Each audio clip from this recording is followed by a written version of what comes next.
전세자금 대출 DSR이 실행이 돼도 실질 대출에 큰 영향이 없을 거라고 생각을 합니다. 많은 인터넷 커뮤니티, 톡방 혹은 전문가들까지도 전세자금 대출이 DSR에 포함이 되는 것이 굉장히 크리티컬하고 부동산 시장을 흔들 정도라고 말씀하시는 분들이 있는데, 저는 이것을 좀 꼼꼼히 따져보면 그렇지 않다라고 생각을 하는 거죠. 왜냐하면 제가 이분을 좋아하는 이유가 색깔이 별로 없어요. 내릴 땐 내린다고 하고 오를 땐 오른다고 하고 내려야 한다, 올라야 한다 이런 거 없습니다. 네. 많은 상승론자들과 더 많은 하락론자들이 이래야 한다는 이야기를 하고 있지 않습니까? 거기에 이어지는 논리와 흐름이 중요해서 부동산 시장의 진실과 거짓을 구별하는 분전의 노하우가 궁금하다면 분전의 부동산 데이터 해석법 온라인 강의에서 지금 확인하세요.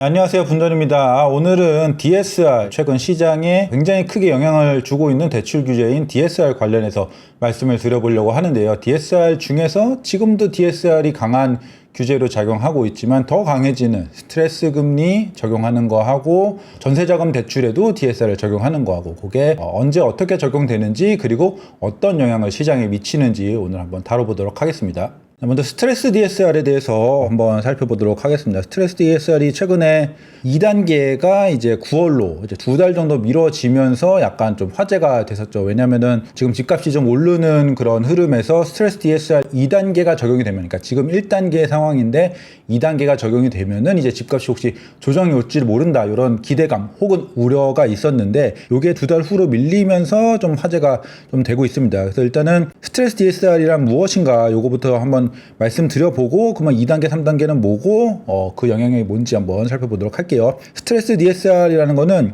그러니까 DSR 기준으로 소득의 40% 이상을 원리금 상환하는 데 쓰지 않기 위해서, 그러니까 대출을 너무 과도하게 받지 않게 하기 위한 규제가 DSR인데, 여기에 스트레스 금리를 적용을 하겠다라는 이제 규제인데, 스트레스 금리란 무엇이냐? DSR 기준으로 대출 한도를 책정할 적에 금리가 변동되면서 어떤 부담이 늘어나게 되는 그런 리스크를 미리 반영하고자 하는 거예요. 그러니까 예를 들어서 내가 금리 4%에 담보대출을 빌렸는데 금리 5%가 되면은 갑자기 원리금 상환 부담이 엄청 커지잖아요. 그러니까 4%일 적에 소득의 40% 정도면은 안정적이지라고 하면서 대출을 해줬는데, 이게 갑자기 5.5%가 되어버리면은 이 사람은 굉장히 안정적이지 않은 수준의 대출을 받게 되어버린, 그때의 원리금 상환 부담이 굉장히 커지는 문제가 생기니까, 전체적으로 나라 전체적으로 보면은 금리에 따라서 금융 불안정성이 커지게 되는 거죠. 그래서 그걸 막기 위해서 금리 변동이 예상되는 종류의 대출의 경우에는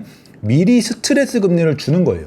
이 정도까지 오를지도 모르니까 한도를 좀 더 높은 금리를 기준으로 조금 낮게 책정을 하는 거죠. 그게 스트레스 금리라고 보시면 될 것 같습니다. 스트레스 금리의 기준은 최근 5년 내에 가장 높았던 금리를 기준으로 DSR을 계산을 해서 한도를 책정한다라는 거죠. 최근 5년 내 중에서 가장 높은 시기를 기준으로 하니까 굉장히 높은 금리를 기준으로 한도가 책정되고 한도가 좀 줄어들겠죠. 그 관련해서 디테일하게 좀 더 다뤄보도록 하겠습니다. 일단은 앞서 말씀드린 대로 시행이 연기가 됐어요. 2단계가 연기가 됐어요. 그리고 기재부 장관, 경제부총리께서는 빚내서 집 사라는 말이 아니다. 그러니까 요거 때문에 이 시행을 2달 미루니까 집값 띄우기 아니냐, 요런 얘기들이 되게 많았죠. 요 스트레스 DSR이 실행되면은 이게 집값이 떨어질 것 같으니까 뒤로 미루는 거 아니냐, 이런 의구심이 있었는데, 이제 그거 아니다. 믿을 사람 믿고 안 믿을 사람 안 믿겠지만 그거 아니다. 그리고 지금의 연기된 그 시점은 그대로 시행을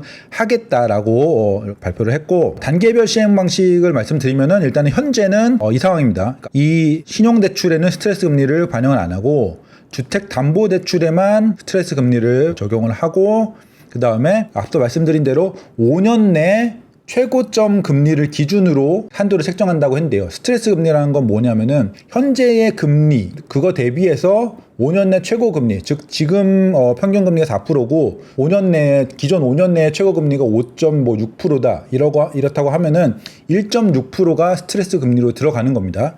근데 기본 스트레스 금리의 25%를 1단계에 적용한다고 한 거는 말씀드린 대로 1.6%가 스트레스 금리면은 거기에 25%, 즉 0.4%만 스트레스 금리로 적용을 한다라는 거죠. 그리고 2단계 때는 이거를 2배로 늘려서 스트레스 금리를 50%까지, 즉 1.6%가 스트레스 금리면은 0.8%만 스트레스 금리로 적용한다라는 거고, 요 대출 종류도 주택담보대출에서 신용대출까지로 확대하는 그런 것이 2단계입니다. 그래서 1단계보다는 확실히 2단계가 좀 더 굉장히 긴축적인 그런 정책이라고 보실 수 있겠고, 3단계가 되면은 이제 본격적으로 스트레스 금리의 100%, 앞서 말씀드린 대로 1.6% 전체를 적용하고 모든 대출에 한해서 스트레스 금리를 주는 것, 요게 이제 3단계죠. 근데 요것도 한 7개월, 6개월 정도 이제 뒤로 미뤄지는 그런 상황이고, 정부의 설명에 따르면은 이 스트레스 금리라는 것은 소상공인, 자영업자 이런 분들한테도 굉장히 영향을 미치니까 지금의 경기가 안 좋은 상황에서 조금 미뤄야 된다라는 필요성이 있었다라고 말씀을, 그러니까 집값하고 상관없이 뭐 이거는 뭐 빚돈 말던 뭐 자유죠. 네, 그러면 이 스트레스 DSR 같은 경우에 사람들이 굉장히 강한 규제라고 생각을 해요. 뭐 저도 기본적인 구조는 굉장히 강하게 나왔다고 생각을 합니다. 그래서 이게 어느 정도의 영향력을 발휘하느냐, 일단은 대출적으로 어느 정도로 한도가 줄어들고 그러면 이게 집값에 어느 정도 영향을 미치느냐, 이런 게 굉장히 중요할 텐데, 기본적으로 사람들은 굉장히 센 영향을 미칠 것이라고 생각을 하고 있습니다. 그래서 좀 디테일하게 살펴볼게요. 일단은 22년 12월에 기준이 되는 가중평균 금리, 요거 한국은행에서 발표를 하는데 요것이 굉장히 높았어요. 그때 무슨 고금리 쇼크의 레고랜드 사태 이런 게 있었기 때문에 굉장히 높은 무려 5.64%를 기준으로 스트레스 금리가 가산이 되거든요. 그러면은 지금 만약에 좀 낮은 금리로 대출을 받는다고 해도 5.64%를 기준으로 대출 DSR 계산이 산정되기 때문에 굉장히 좀 한도가 줄어들 가능성이 높은 거죠. 그리고 그게 5년 기준이니까 27년 12월까지 그 요 5.64% 기준이 유지가 됩니다. 그다음에 28년이 넘어가면은 요 최고점일 때 요거는 이제 5년이 더 지난 그런 기준이 되기 때문에 점점 저 스트레스 금리 기준이 낮아지겠죠. 현재 스트레스 금리는 요거를 이제 매년 6월, 12월에 현재 이번 스트레스 금리는 몇 프로입니다라고 발표를 하거든요. 그래서 현재 스트레스 금리는 0.38%예요. 근데 0.38%가 요 단계에 요 25%를 적용을 해서 0.38%인 겁니다. 원래는 최소가 1.5예요. 미니멈을 또 정해놨어요. 미니멈이 1.5고 맥시멈도 정해놨어요. 맥시멈 3%예요. 그래서 원래는 스트레스 금리는 1.5%에서 3% 사이, 여기인데 요 지금 1단계이기 때문에 현재는 0.38%입니다. 그리고 2단계가 되면은 지금과 같은 금리 상황에서 2단계가 되면 0.75%가 되고 3단계가 되면은 1.5%가 되는 거예요. 1.5%가 가산된다라고 하면은 계산을 해봤습니다. 소득이 1억이고 4%로 대출을 받았을 적에 지금 DSR 40% 규제 하에서는 주택담보대출 금리 40년 만기 약 8억 대출을 받을 수 있었어요. 주택담보대출 금리로 원리금 상환 기준, 그 다음에 40년 만기 요 기준을 했을 적에 최대 8억까지 대출을 받을 수 있었어요. 그런데 스트레스 금리를 가산을 하면은 6.45억만 가능해집니다. 그러니까 거의 80%로 줄어들죠. 20%가 떨어지는 거예요. 이 정도면은 굉장히 강한 대출 규제가 맞다로 말씀드릴 수 있습니다. 그런데 중요한 포인트가 있어요. 실질적인 핵심 포인트. 이게 뭐냐면은 스트레스 금리를 온전히 다 적용하는 거는 1단계, 2단계, 3단계가 적용이 돼도 온전히 다 적용되는 것은 변동금리일 때, 변동형 금리 대출일 때만 100%가 다 적용됩니다. 왜냐하면 이 스트레스 DSR이라는 것 자체가 금리의 변동에 민감한, 그 다음에 금리의 변동에 따른 리스크를 줄이고자 하는 정책이기 때문에 변동형 대출에는 스트레스를 맥시멈으로 다 주고, 고정형 금리일 때, 완전 고정형 금리일 때는 스트레스 금리를 줄 이유가 없는 거예요. 지금 대출받은 금리 그대로 유지되기 때문에 그런 금리 변동 리스크가 없고, 그러니까 스트레스 금리를 줄 필요가 없죠. 고정금리면 스트레스 금리가 적용이 안 된다. 요거 뜻이고, 그러면 중간에 뭐 5년 고정, 뭐 7년 고정, 3년 고정, 10년 고정 요런 거 같은 경우에는 이러한 각 대출 만기별, 그러니까 고정금리 만기별 스트레스 금리 적용 비율이 각각 다르게 적용이 됩니다. 보시면은 혼합형인 경우가 있고 주기형인 경우가 있고 장기 고정형인 경우가 있는데, 요새는 장기 고정형 금리는 거의 없고 혼합형과 주기형이 있는데, 이게 무슨 뜻이냐면은 예를 들어서 가장 많이 대출 받고 있는 최근에 5년 고정형, 5년 혼합형이라고 하면은 5년 동안 지금의 금리로 고정해서 대출 이자를 갚고 5년 이후에는 변동형이 되는 겁니다. 6개월 변동형, 5년 동안 고정, 그 다음은 변동금리로 바뀌는 거고, 주기형은 5년 고정, 그 다음에 또 5년 고정, 5년 후 금리로 다시 5년 고정, 그 다음에 또 5년 고정, 이렇게 바뀌는 겁니다. 주기, 그쵸? 혼합형은 고정 5년, 그 다음 변동, 혼합. 이름 그대로 나와 있죠. 그래서 혼합형과 주기형이 따로 있고, 주기형 같은 경우에는 더 고정성이 강하잖아요. 혼합형 같은 경우에는 중간에 아예 변동금리가 되어버리기 때문에 좀 더 불안정합니다. 그래서 주기형 같은 경우에 스트레스 금리를 좀 더 낮게 반영해요. 혼합형 같은 경우에는 변동형 수준은 아니지만 조금 더 높게 반영하고요. 그래서 보시면은 가장 많이 실행하는 5년 기준으로 보면은 5년 고정에서 혼합형인 경우에는 60%, 그러니까 스트레스 금리의 60%만 반영하고, 주기형 같은 경우에는 겨우 30%밖에 반영을 안 한다. 이렇게 보시면 될 것 같아요. 그래서 만약에 현재의 3단계가 실행된다고 가정했을 적에 1.5%가 만약에 스트레스 금리로 부과가 된다, 가산이 된다라고 하면은 변동형일 적에는 스트레스 금리가 1.5%, 그다음에 혼합형인 경우에는 60%가 되니까 0.9%, 그다음 주기형인 경우에는 0.45% 이렇게 스트레스 금리가 달리 적용된다라는 점 알아두시면 좋을 것 같고, 지금 점점 이제 스트레스 금리를 실행을 하고 시간이 갈수록 금융당국에서 은행에 주문하는 내용들이 좀 달라지고, 은행들이 그 대출 어떤 상품들의 어떤 고객들을 좀 유도하는 상품군이 달라지고 있어요. 최근에는 주기형을 은행들이 좀 밀고 있습니다. 금융당국에서 요 주기형을 많이 팔아라. 그래갖고 고정금리의 비중을 전체 대출의 30% 이상으로 늘려라라고 주문을 했는데, 그 고정금리라는 그 기준 하에 주기형 대출도 포함시켜 주겠다라고 해서 주기형 대출을 늘리는 것이 지금 은행들한테는 일종의 KPI가 된 거예요. 목표가 된 거예요. 그렇기 때문에 지금 주기형 대출이 늘고 있고, 주기형 대출을 받을 경우에는 금리도 좀 낮춰주고 뭐 이런 식으로 은행들이 대출 운영을 하고 있습니다. 그래서 실질적으로는 2단계가 실행이 되어도, 2단계가 실행이 되면은 여기에서 스트레스 금리가 1단계 대비 2배로 늘어나는데, 상반기에 가장 많이 대출을 받은 유형이었던 혼합형에서 앞으로 주기형으로 대출 상품의 그 비중이 점점 넘어가면은 여기서 스트레스가 반감되는 효과가 있거든요. 그러니까 1단계에서 2단계로 넘어가면서 스트레스 금리가 2배가 되는데, 메인 상품이 혼합형에서 주기형이 되면서 반감이 되는 것이 있기 때문에 이게 일종의 그 퉁친다고 하죠. 네, 퉁쳐져서 스트레스 금리가 더 세게 반영이 되지 않는 그런 효과가 납니다. 그래서 이런 것들을 잘 보셔야 돼요. 2단계로 넘어가도 주기형 대출이 점점 활성화가 되면서 스트레스 그 금리가 전체 대출자들의 한도를 줄이는 것을 좀 막아준다. 주기형이 활성화되면서. 그래서 이게 시장에 또 스트레스 금리 2단계가, 스트레스 DSR 2단계가 시장에 충격을 주는 것을 주기형 대출 확대가 좀 막아준다. 이런 것도 볼 수 있겠고, 그리고 여기에 더해서 3단계가 되면 스트레스 금리가 100%가 적용이 되는데, 뭐 약간 타이밍을 일부러 맞춘 감이 있는데, 스트레스 금리를 발표를 하고 요 금융당국에서 많이 준비하고 있는 게 장기 고정금리 확대입니다. 장기 금리를 독려하고 있죠. 이제 은행권한테 독려를 하는데, 은행이 장기 고정 금리를 그냥 가져가기가 좀 부담스럽거든요. 그러니까 장기 계속 언제까지나 똑같은 금리로 이자를 받아야 되는데, 금융 시장이 이렇게 들쭉날쭉하니까 약간 리스크가 있단 말이죠. 그래서 이 장기 고정 금리를 은행들이 편하게 좀 부담 적게 운영할 수 있도록 뭐 커버드 본드를 뭐 발행하는 걸 활성화를 한다든지, 아니면은 뭐 변동금리와 고정금리 상품을 그 채권 상품을 수합할 수 있는 수합 뱅킹이라고 있거든요. 이거는 좀 복잡한 내용인데, 수합 뱅크를 만들어서 뭐 이렇게 운영을 한다든지, 이런 식으로 좀 다양한 장기 고정 금리를 은행이 확대할 수 있게 여러 가지 조치들 혹은 정책들, 기구들, 이런 것들을 만들고 있다. 이렇게 생각하시면 될 것 같아요. 그래서 장기 고정 금리가 제가 보기에는 25년부터는 확대가 될 수 있다고 생각해요. 실제로 예전에도 있었어요. 예전에도 장기 고정 금리가 10년 고정도 있었고 30년 고정도 존재했었는데, 이게 은행에서 좀 부담이 있고 뭐 사실 뭐 금리가 높으면 잘 팔리지도 않고 이렇기 때문에 없어진 거죠.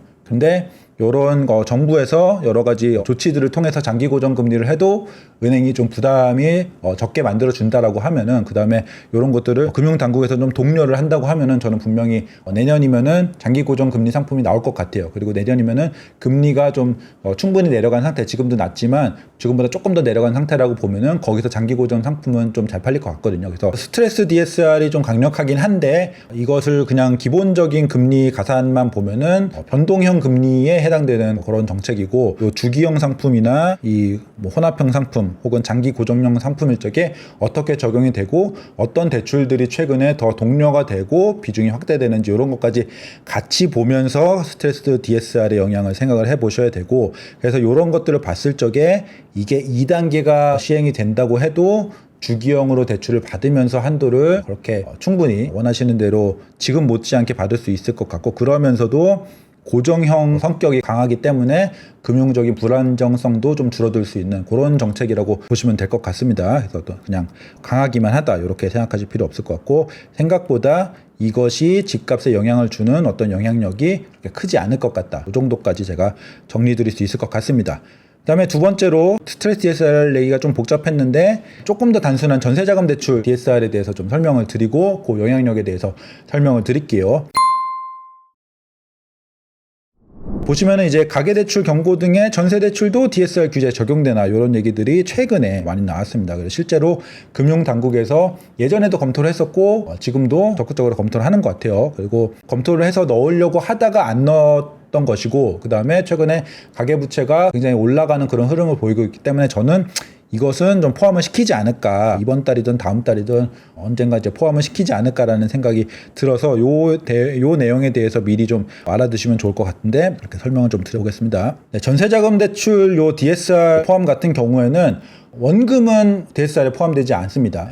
이게 기본 상황이고, 그 이유는 전세자금 대출을 받아서 내가 뭐 사용하거나 하는 게 아니고 전세자금 대출을 받아서 그 원금 그대로 이 임대인한테 들어가잖아요. 그러니까 빌려주는 거고, 그러다 보니까 은행이 직접적으로 넣어주는 경우도 있고 나는 바이패스 할 뿐이죠, 대출자는. 그래서 그런 구조 하에서 원금은 DSR에 포함시키지 않고 이자만, 어쨌든 바이패스 하더라도 이자는 계속 매달 은행에 내기 때문에 요 이자만 DSR 계산에 포함하는 겁니다. 그리고 현재도 타 대출 시에, 그러니까 내가 만약에 전세자금 대출을 받고 있는 상황에서 신용대출을 받아요 라고 하면은 전세자금 대출이 현재의 나의 DSR을 계산하는데 포함이 됩니다. 요거 착각하시는 분들이 있는데, 지금 전세자금 대출 때 DSR을 보지 않는다라고 하는 것은 새로 전세자금 대출을 받을 때 DSR을 보지 않는다는 거예요. 그러니까 새로 전세자금 대출을 받을 적에 당신 무슨 대출이 이렇게 많으니까, 뭐 이러이러한 대출이 너무 많으니까 전세자금 대출을 내줄 수 없어요라고 하지 않는다는 겁니다.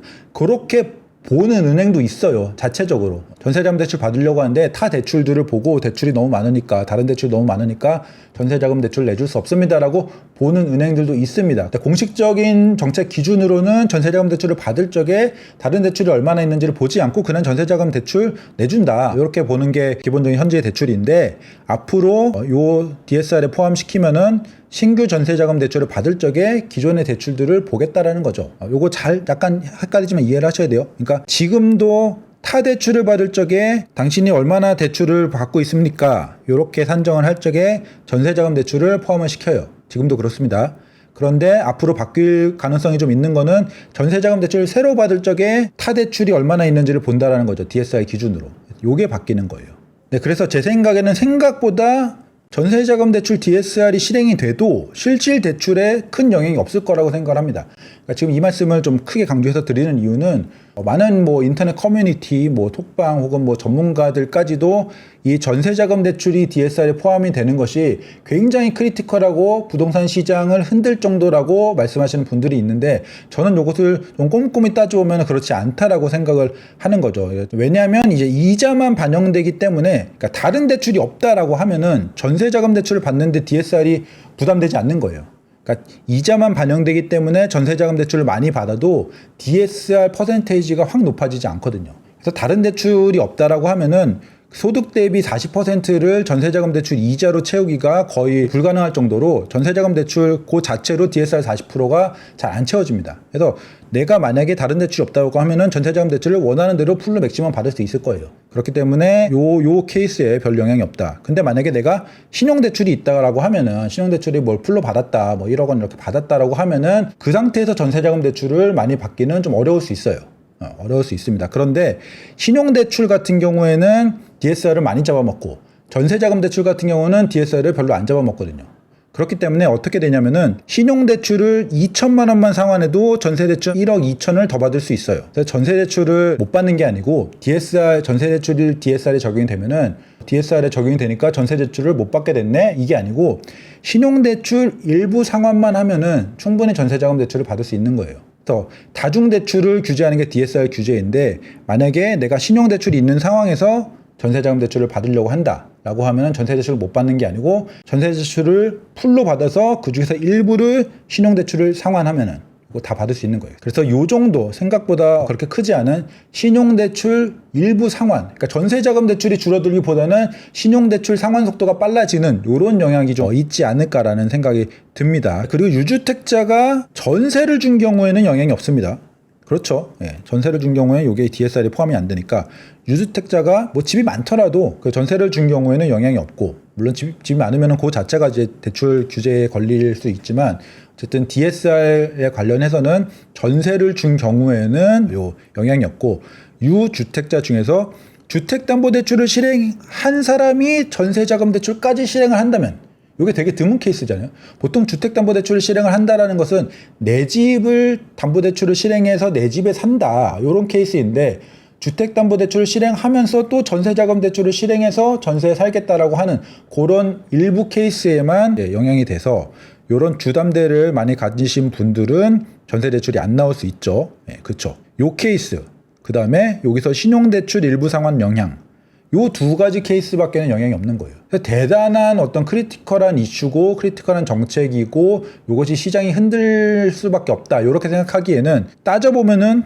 요 케이스만 있는 거예요. 유주택자 중에서 주담대를 가진 경우에만 전자대 실행이 좀 어려워진다거나 혹은 신용대출이 있는 사람이 전자대 실행을 할 적에 신용대출만 일부 상환하게 되는 이런 영향만 있는 겁니다. 생각보다 전세자금 대출 DSR이 실행이 된다라고 해도 막 시장을 엄청 흔들고 이것이 크리티컬한 요소로 작용을 하지는 않을 것 같다라는 말씀을 드리겠습니다. 그러니까 이렇게 스트레스 DSR도 뭐 이런 부분 때문에 그렇게 큰 영향이 없다. 뭐 전세자금 대출 DSR도 이런 부분 때문에 큰 영향이 없다라고 말씀드리는 게 약간 너무 기승전 상승으로 얘기하는 것 같아 보일 수는 있지만 사실은 모든 규제는 디테일을 보고 영향 범위를 생각을 해야 되기 때문에 이렇게 좀 디테일을 봤을 적에 일부 영향이 있을 수 있어요. 이렇게 말씀드렸잖아요. 이런 것들 그 다음에 뭐 스트레스 DSR도 영향이 아예 없다는 게 아니고 이런 식으로 이런 것들을 반영을 하면은 생각보다는 그 타격 어떤 충격이 좀 줄어드는 그런 효과가 있을 수 있다. 이렇게 세부적으로 말씀을 드린 거고 영향이 전혀 없다기보다는 그렇게 지금 시장에서 너무 과잉해서 반응하는 것처럼 그렇게까지 큰 영향은 없을 거라고 생각한다. 요 정도까지 좀 받아들이시면 좋을 것 같습니다. 네, 그래서 오늘 여기까지 지금도 강하게 적용되고 있는 DSR의 다음 단계, 그 다음에 지금 논의가 되고 있는 전세자금 대출 DSR까지 설명드리고 영향력까지 한번 파악을 해봤습니다. 관련해서 질문이나 문의사항 혹은 더 다뤘으면 하는 사항이 있으면 뭐 댓글로 남겨주시면 제가 또 답변 드리거나 더 새로운 콘텐츠를 만들 수 있도록 하겠습니다. 그럼 여기까지 하겠습니다. 감사합니다.